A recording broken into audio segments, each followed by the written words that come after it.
सास का मुक्का। कांति जी एक बहुत ही ताकतवर महिला थी। वो हर बात पर लोगों को मुक्का मार देती और अपनी पावर का धौंस जमाती, जिससे मोहल्ले और आसपास के सभी लोग उससे बहुत डरते।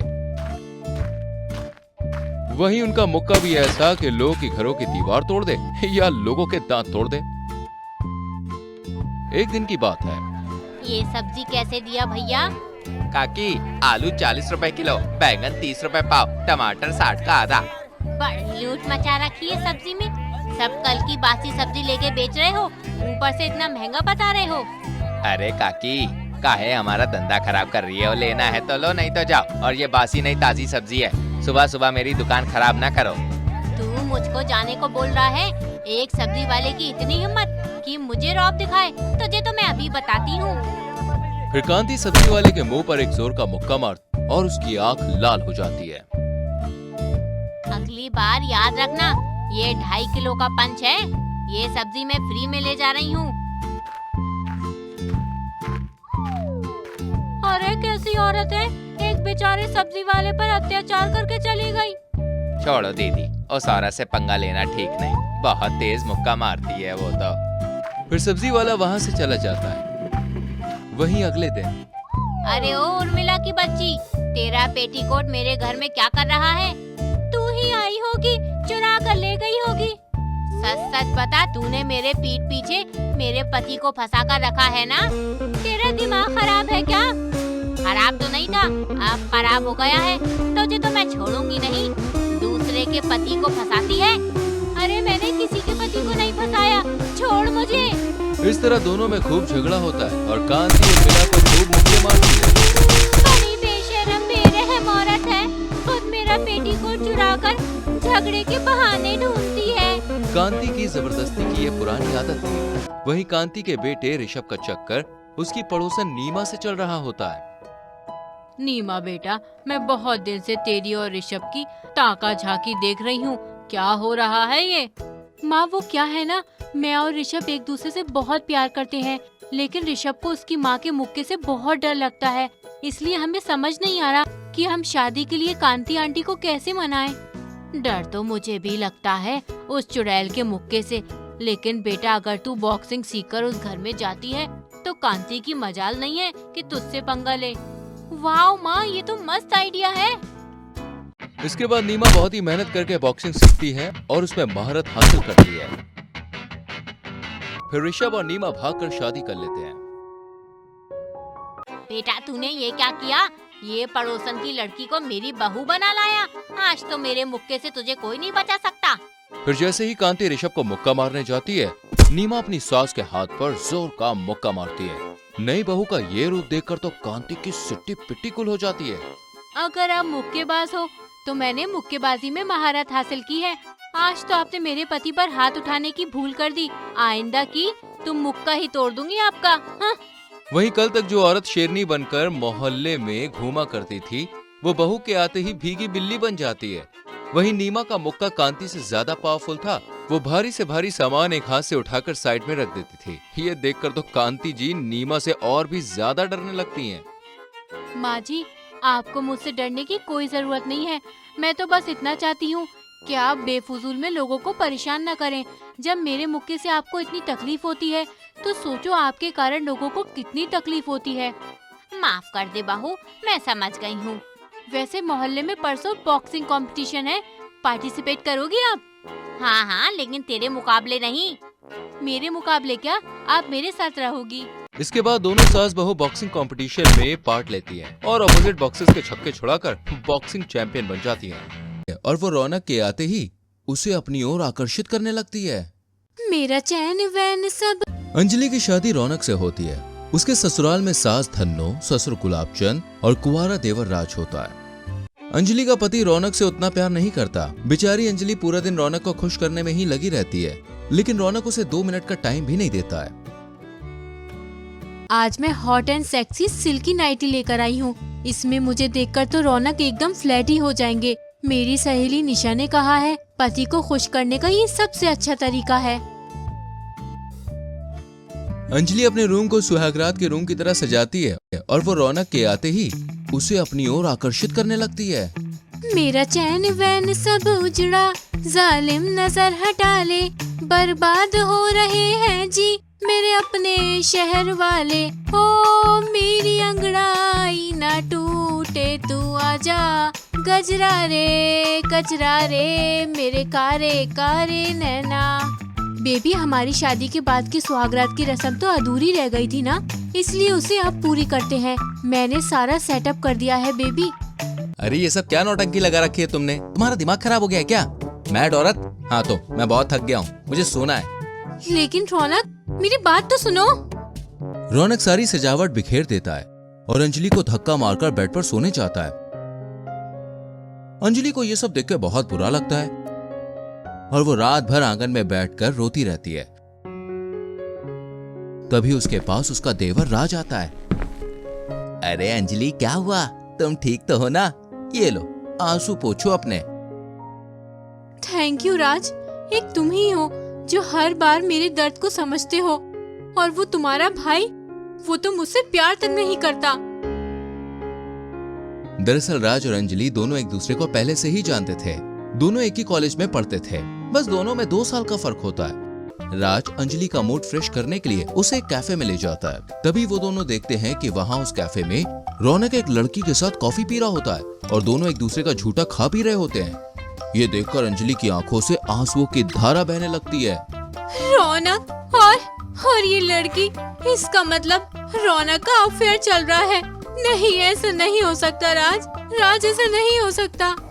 संभालो अपने आप को अंजलि, प्लीज हिम्मत रखो। और वो दोनों उस लड़की के घर जाकर बेडरूम में रोमांस करते हैं और राज और अंजलि बाहर खिड़की से ये सब देख रहे होते हैं। छी छी छी, कभी सोचा नहीं था कि भैया इतने नीचे गिर जाएंगे। राज रौनक और उसकी गर्लफ्रेंड की फोटो खींचता है और घर जाकर धन्नो और गुलाबचंद को दिखाता है। जब घर में रौनक वापस आता है तभी धन्नो उसे झाड़ू से पीटती है और उसे मार मार कर सुझा देती है। बता क्या है ये सब? तेरा बाहर चक्कर चल रहा है? अरे नालायक, तुझे शर्म नहीं आई? इतना बड़ा घोड़ा हो गया है। अरे तू शादीशुदा होकर भी बाहर रंगरलिया मना रहा है, लफड़ेबाजी कर रहा है। अगर इतना ही गुस्सा है तो आप इन दोनों देवर भाभी को पूछे ना कि ये दोनों उस कैफे में क्या कर रहे थे। अरे ये दोनों इतना चुंबक की तरह चिपक कर रहते हैं, तब तो आपने कुछ नहीं देखा। जुबान संभाल कर बात कीजिए भैया, अंजलि और मैं बहुत अच्छे दोस्त हैं और कुछ नहीं है। अरे चुप कर, वरना एक लाफा दूंगा भी। तभी गुलाबचंद को गुस्सा आता है और वो रौनक को एक जोरदार थप्पड़ लगाता है। निकल जाओ इस घर से, अभी क्या अभी।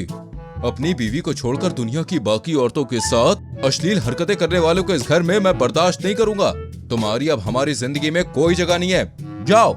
लेकिन पापा। अरे तेरा लेकिन वेकिन गया चने के खेत में, चल अब निकल जा, और तुझे मैं अपने बिजनेस से भी बेदखल करता हूँ। रौनक को घर के बाहर निकाल दिया जाता है और अब घर में राज और अंजलि की नजदीकियां बढ़ने लगती हैं। दोनों को धीरे धीरे एक दूसरे से प्यार होने लगता है और ये सब गुलाबचंद और धन्नो को भी समझ आने लगता है। एक दिन वो दोनों राज और अंजलि के पास आकर उन्हें शादी का जोड़ा देते हुए कहते हैं, ये लो अंजलि, तुम्हारे लिए शादी का जोड़ा। और ये तुम्हारे लिए राज बेटा। ये सब क्या है माँ जी? किसकी शादी है? हाँ मम्मी। तुम दोनों की। मैं समझ गई हूँ बच्चों, तुम दोनों का प्यार चाह कर नहीं, हालातों के कारण हो गया। और राज तुम्हें वो पूरी इज्जत देता है जो रौनक नहीं दे पाया।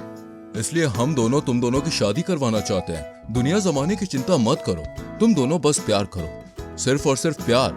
अंजलि और राज दोनों भावुक हो जाते हैं और दोनों की शादी होती है। तभी दोनों नाचते हैं। ना समझ तू चीज पुरानी, चेहरा मेरा पीस नूरानी, देखेगा तो खा जाएगा 100 झटके, पल्लो लटके हमारो पल्लो लटके, जरा सा टेढ़ा हो जा बाल माँ, हो पल्लो लटके हमारो पल्लो लटके। पल्लो लटके थारो पल्लो लटके, अरे पल्लो लटके थारो पल्लो लटके। राज और अंजलि दोनों शादी करके सुखी जीवन जीते हैं और जिंदगी भर एक दूसरे का साथ निभाते हैं। नैना और मालिनी दोनों सगी बहनें होती हैं, लेकिन बड़ी बहन मालिनी नैना से बहुत ज्यादा चलती थी क्योंकि उसके कारण मालिनी ने अपने बॉयफ्रेंड रक्षित को खोया था। मन तो करता है कि मैं उस नैना का मुंह नोच लूं। बहुत गुस्सा आता है उस पर जब जब उसकी शक्ल देखती हूँ। उस रात अगर उसने रक्षित का सच पुलिस को नहीं बताया होता तो आज वो जिंदा होता। दीदी, ये बात आप भी अच्छे से जानती हो कि रक्षित एक क्रिमिनल था। उसने एक नहीं बल्कि 6 लोगों का मर्डर किया था। अगर उस रात मैं अपनी आंखों से वो सब नहीं देखती तो उन 6 लोगों को कभी इंसाफ नहीं मिलता। लेकिन मैं उससे प्यार करती थी ना नैना, और वैसे भी उन 6 लोगों ने रक्षित को कितना परेशान किया था, तुझे पता है ना। हाँ, तो मर्डर करना इसका हल नहीं था। दोनों बहनों में तनाव दिन पर दिन बढ़ता ही जाता है।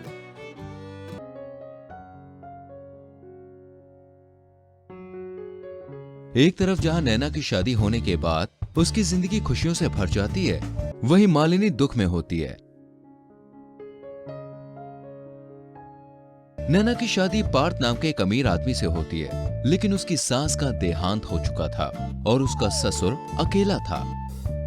ब्लडी हेल, वो नैना अपनी जिंदगी में खुश है और मैं यहाँ बाल्टी भर के आंसू बहा रही हूँ। नहीं, मैं नैना की जिंदगी नर्क बना दूंगी।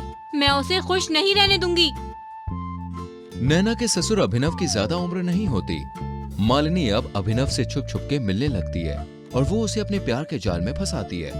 मालिनी, तुम्हारे साथ रहता हूँ तब पूरी दुनिया एक तरफ और तुम एक तरफ, ऐसा लगता है मुझे। I love you baby. क्या तुम मुझसे शादी करोगी? यस हनी, मैं तुमसे शादी करूंगी। अच्छा हुआ कि मैं नैना की शादी में नहीं गई थी। इसे तो पता ही नहीं कि मैं नैना की सगी बहन हूँ। अब आएगा कहानी में मजा, जब एक बहन ही बनेगी बहन की सास। मैं आ रही हूँ नैना, तुम्हारा जीना दुश्वार करने। अभिनव मालिनी से शादी करता है और जब मालिनी घर आती है तब नैना उसे देखकर बिल्कुल हैरान रह जाती है। वो दोनों अभिनव और पार्थ से ये बात छुपाते हैं कि वो दोनों बहनें हैं। स्वागत नहीं करोगी हमारा नैना बहुरानी? जी सासू माँ। मालिनी और नैना जब बाद में अकेले में एक दूसरे को मिलते हैं तभी रसोई में। ये आपने बिल्कुल गलत किया है मालिनी दीदी। मुझसे बदला लेने के लिए आपने मेरे ससुर की फीलिंग का मजाक बनाया है। तुम्हें बर्बाद करने के लिए मैं हर हद पार कर जाऊंगी, क्योंकि तुम्हारी वजह से मैंने अपना रक्षित खोया है। उसे फांसी सिर्फ तुम्हारी वजह से मिली है। तुम्हें पता था ना मैं उससे प्यार करती हूँ, इसलिए। मालिनी अब नैना को सास बनकर परेशान करने लगती है। सासू माँ, सारा खाना बना दिया है। ओफो, मैं तो तुम्हें बताना ही भूल गई बहुरानी। वो दरअसल आज आश्रम में खाना भिजवाना है, पूरे 200 लोगों का, तो वो बनाने के लिए लग जाओ। क्या 200 लोगों का? Oh no! मालिनी नैना से बहुत काम करवाती है। एक दिन जब नैना और पार्थ अपना रोमांटिक समय बिता रहे होते हैं तभी हैप्पी 1 मंथ एनिवर्सरी बेबी, चुम्मा चुम्मा दे दे, अरे चुम्मा चुम्मा दे दे चुम्मा। देखा है पहली बार साजन की आंखों में प्यार, अब जाके आया मेरे बेचैन दिल को करार। लेकिन जैसे ही वो दोनों केक के कैंडल जलाते हैं तभी वो कैंडल एक छोटा बम होता है जो जलकर बस्ट होता है और उन दोनों का चेहरा जल जाता है। नहीं! इसने मेरे रक्षित को मुझसे दूर किया ना, अब मैं इसके जीवन में 7.5 लगाऊंगी। मालिनी आई तो बदला लेनी थी, लेकिन अभिनव से उससे धीरे धीरे प्यार होने लग गया था।